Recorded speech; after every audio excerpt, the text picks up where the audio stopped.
अष्टवक्र गीता तीसरा प्रकरण सूत्र नंबर 14। अंतस्त्यक्त कषायस्य निर्द्वंद्वस्य निराशिषः यदृच्छा गतो भोगो न दुखाय न तुष्टये। अर्थात वे ज्ञानी अपने अलंकरण को निर्मल कर लेता है और निर्भय निसंकोच होकर इच्छाओं का त्याग कर देता है। उसे सौभाग्य से प्राप्त भोगों से न कष्ट होता है और न तुष्टि होती है। अर्थात जिसने अपने अंदर के कषाय मतलब वृत्तियों को, गुण दोषों को त्याग दिया है, जो निर्द्वंद और आशा रहित हो गया है, जिसे भविष्य को लेकर कोई आशा नहीं रही, जिसको समय से और प्रकृति से कोई आशा नहीं, वो जो संयोगवश जो आता है उसे भोग लेता है, मतलब यदृच्छ संयोगवश उसे भोग लेता है, उसे इससे न कोई खुशी मिलती है मतलब तुष्टि, और न ही दुख होता है, कष्ट होता है। तो यहाँ अष्टवक्र जी कहते हैं राजा जनक से कि तेरे अंदर के सारे कषाय मतलब दोष मल सब धुल चुके हैं। ये दोष मल क्या है कि ये जो हमें प्रकृति से लालच रहता है, वासना कामना रहती है कि मुझे ये मिल जाएगा, मुझे मुझे प्रकृति से ये चाहिए, प्रकृति मुझे पूर्ण करेगी, जो पूर्णता की लालसा रहती है, आसक्ति रहती है, तो ये सब और अहंकार, ये सब जो है दोष है, मल है। जब ये अहंकार प्रकृति के भोगों में लगा रहता है तब वो कामना का संबंध रखता है, तो प्रकृति से का विनाश ही करता रहेगा। जब जब हमें प्रकृति कामना का संबंध रखते हैं तो जैसे अभी समझा था हमने कि हम प्रकृति का विनाश करते हैं, हम जंगलों को साफ कर देते हैं, पशु पक्षियों को मार देते हैं या उनको बेघर कर देते हैं, एक दूसरे के दुश्मन हो जाते हैं जाति को लेकर या बहुत सारी ऐसी चीजें लेके, वर्ण आश्रम लेके। इस प्रकार हम अपने अंदर ही राग द्वेष पैदा कर लेते हैं और प्रकृति का विनाश करते हैं। तो इसे कहते हैं प्रकृति के प्रति द्वंद्व में रहना। पर जो आत्मज्ञानी है, विवेकी व्यक्ति है, निराशी हो जाता है तो निर्द्वंद भी हो जाता है। मतलब उसका जो अंतःकरण है, अंतस्त्यक्त बोल रहे कषायस्य, उसका जो अंतःकरण है उसके अंदर से सारे जो मल दोष हैं वो साफ हो गए हैं, वो धुल गए हैं। तो अष्टवक्र जी यही कह रहे हैं कि अंदर जो कषाय है, जो मूल में अहंकार अहम ही है, उसको जिसने साफ कर लिया वो निर्द्वंद निराशी हो गया। निराशी मतलब जहां से कुछ मिलने की अब आशा नहीं है, उसे उससे आशा न रखना, मतलब अब जगत से प्रकृति से आशा न रखना।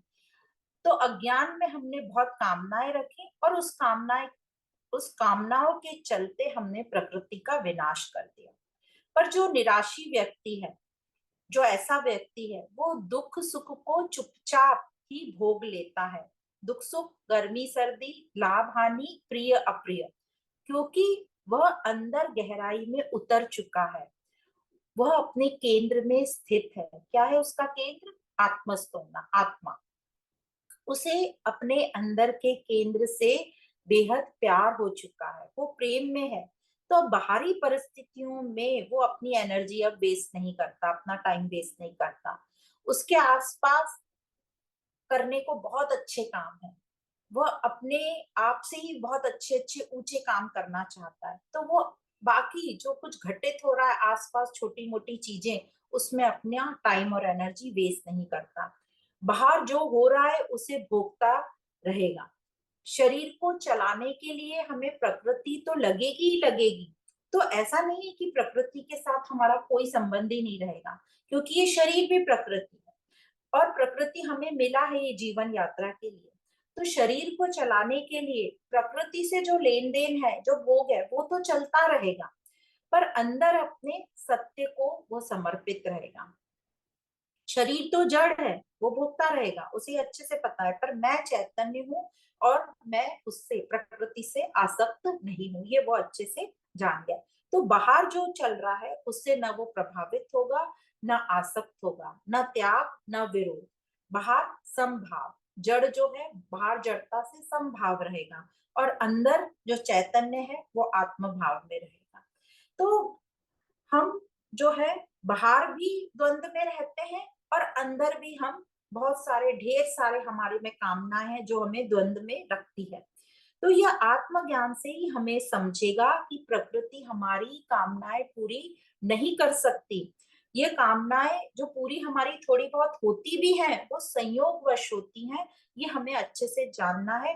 प्रकृति के पास ऐसी कोई प्लानिंग नहीं है, या प्रकृति ऐसी कोई प्लानिंग नहीं करता कि मैं इसको दुख दूं, इसको सुख दूं। तो इस प्रकार हमें ठीक प्रकार से ये जान लेना है कि प्रकृति क्या है, मतलब जगत को भी अच्छे से जान लो और अपने को भी जान लो कि ये अहम क्या है, मैं क्या हूँ, अहंकार क्या है। ये एक ही सिक्के के दो पहलू हैं, तो इन दोनों को जान लेना ही आत्मज्ञान होगा।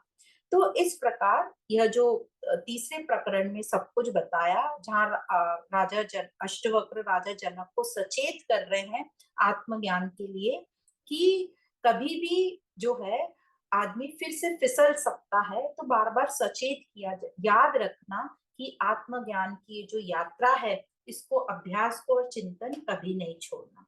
तो इस प्रकार अष्टवक्र जी हमें बता रहे हैं कि जगत को भी जानो, मतलब इस प्रकृति को भी जानो, अहम को भी जानो, दोनों को जानो। बाहर प्रकृति है, शरीर प्रकृति है और मैं चैतन्य हूँ। तो इस प्रकार जब हम दोनों को जान लेंगे, तब हमें समझेगा कि हमें प्रकृति से कैसा रिश्ता रखना है और प्रकृति हमें क्यों मिली है।